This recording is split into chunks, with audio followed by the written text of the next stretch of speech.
Hey everybody, today I'm making loaded potato soup, and this recipe comes from Belle of the Kitchen. So let's go ahead and get started. I have got a tablespoon of butter in my Ninja Foodi. So if you have a pressure cooker, you could different brand, you could definitely use that. So I'm going to turn this on to high, sear saute.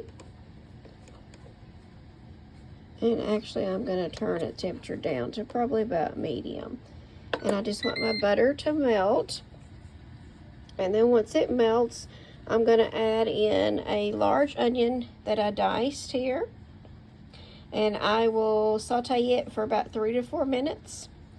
And then once it starts, once it starts looking a little translucent, like it's done, gets a little shiny, then I'm going to add in 3 cloves of garlic that I'm freshly minced. And then I will saute that, and you have to keep stirring it pretty quick because, garlic can start to scorch or burn easily. So after I do that, then I'm going to add in, the recipe calls for 3 cups, I think, of chicken broth, but I usually, I've made this several times before. And I usually add, a good about 5 cups or so, just so that I could have enough and we have leftovers and everything. So, all right, well, I'm going to let this butter melt first. My onions are looking pretty translucent. See, they're kind of shiny looking there. So now I'm going to add in my garlic. I stirred the garlic with the onions for about a minute or so, and now I'm going to add in at least the 3 cups of chicken broth. So there is 2, and let me get a little more here. Okay, I've got 2 more here. So that's 4.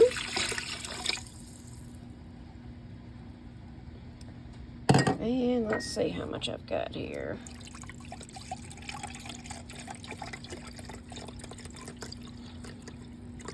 I'm going to add 1 more cup like I did the last time for about 5 cups. Now also to that, I'm going to add in a can of cream of chicken soup. I added 1 can of cream of chicken soup, and I just have the 10.5 ounce can. And then to that, I'm going to add 1.5 teaspoons of salt. You can add, make that less or more if you'd like. And I believe the recipe says that as well. And then I'm also going to add, I just have a big bowl of potatoes here that I've peeled and diced up. I think the recipe says about 7 to 8 medium-sized russet potatoes. So I may have a little bit more than that. I usually try to add a little bit more for leftovers for us, for my family. So let me get those in there because it'll splash if I do it one-handed. Now I've got my potatoes all in there, see? And I just kind of stirred it up a little bit, and now I'm going to add pepper. And pepper is just to add to your liking, so however much you want. Okay, I had to grab my other pepper here because my pepper shaker was empty. I'm going to have to fill it up. Now this one's not wanting to come out. There we go. I'm just going to add some in there. I don't want to add a whole lot.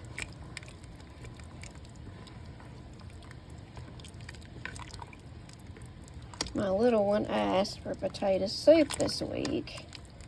It's cold and snowy weather, and so, when your little one asks for potato soup, that's what you do. You make potato soup, right?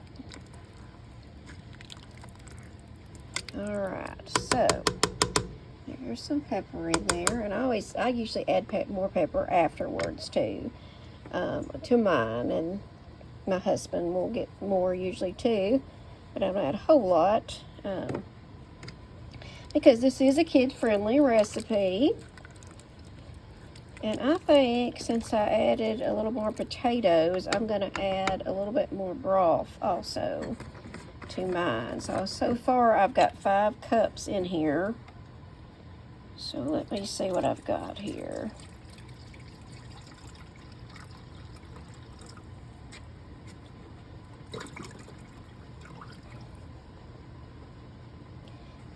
looks like, let me see what I've got.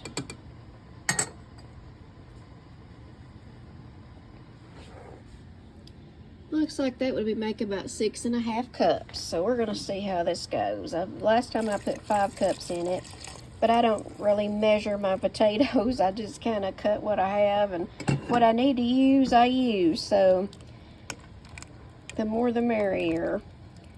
All right, that looks a little better there. Because I want, you know, plenty of liquid so that it will cook. So the potatoes will cook good and it'll come to pressure. It will take, you know, a little longer to come to pressure. Pressure cooking it because I've added more liquid, but that's okay. All right, so now what I'm going to do is I am going to switch this over to pressure, and I'm going to grab my lid, and we're going to be going under pressure on high for 10 minutes. Let me grab my lid. Okay, got my lid on here, got it locked. Turn it to seal, and then we're just going to hit start.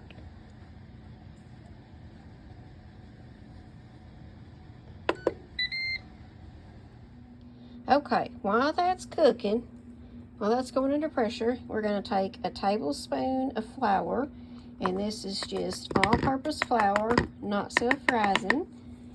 And then we're going to add in a cup of milk, and what I do is I just add a little at a time, and you're just going to stir it to make a slurry. So let me grab my spoon here. Okay. I'll just kind of start like this, then I'll get my whisk going. This is just so I don't splatter it everywhere. Alright, grab my whisk. Alright, I already started a little bit here. I just used my whisk. And we're just going to make a slurry. So once I get all this mixed good, then I'll add some more of the milk. Don't pay attention to my bowl, y'all. It's just old. It's clean. It's been washed. It's just been used and used and used for... Alright, so what I'm going to do is add some more of my milk now. Actually, I'll just add all of it. And that's a cup of milk, a tablespoon of flour, all purpose. And I'm just going to stir it together real good here.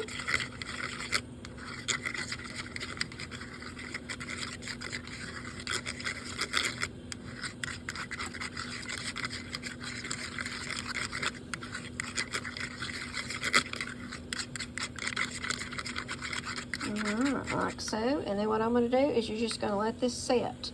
I'm going to probably put it on my kitchen table, or I usually set it on my other counter, kitchen counter, and just let it set while this is under pressure. Okay, so my time is up, and I'm going to come over here and hit this to this. And I wanted to show y'all, sometimes it may spew out a little bit of liquid. It did it. I made this several times, and one time it did it. So if it does that, all you do is you just flip it back over to the seal side, right there. So just flip it back over to that seal side and let it set for a minute or two. And then you can turn it, you know, switch it back over again to the vent side. And that will usually do the trick for you. Alright, so I'm going to let this rest this pressure release. And once it does, I'll open the lid and I'm going to add my slurry in it.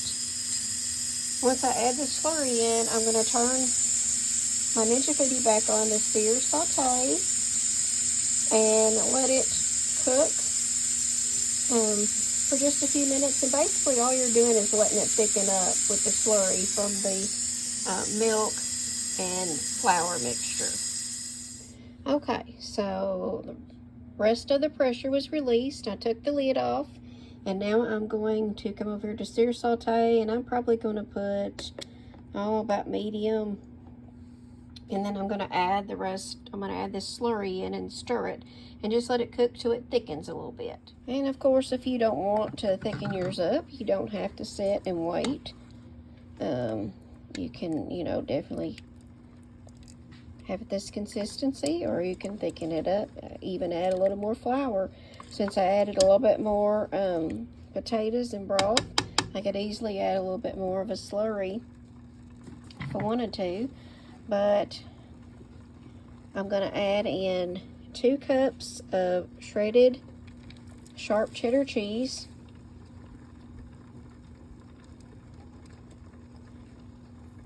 And stir that up. I stirred that in real good. And voila. And we usually eat ours like this. I don't usually wait. If we're hungry, you don't usually wait on the slurry to thicken up. It'll thicken too as it sets. So, you know, if you want seconds, it definitely will be thickened up by the time you want some more. So, and what I do is I just top this with more cheese, either, you know, sharp cheddar or mild cheddar. And then I also will add some bacon that I had fried up. The other day I had some leftovers, so I crumbled the bacon and add it on top. Just wanted to show y'all real quick too. This is what I have left over. And as you can see how it's thickened up from what I first showed you. And it thickened up like this just in the short period it took me to get my table ready, get my bowls out, my spoons, napkins, cups ready to serve my family. This is how it thickened up. And then by the time you add a little topping of cheese, and if you want bacon, crumble bacon on top, or you could even put, you know, dice up some green onions and put on top if you wanted to also. That's how it thickened up. So, and you can see here, even though it thickened from the slurry, there's no burning in my pot at all. So thank y'all for watching. I appreciate you watching. Please share. Feel free to share. Follow my page, of course. Like my page. Feel free to share my videos. You know, share my page. Invite friends, family to my page, because that's how Facebook gets the word out and other people get to see it. So, and of course, you know, if you make something that, a recipe that I share, whether it be something that I'm sharing from another person's recipe or my own, definitely give me a shout out, give me a comment, go back to that video or post that I made, or just send me a comment, you know, on another one, and let me know what you made and what you thought of it. So I'd love to hear from you. So thank you all for watching. I sure appreciate your support.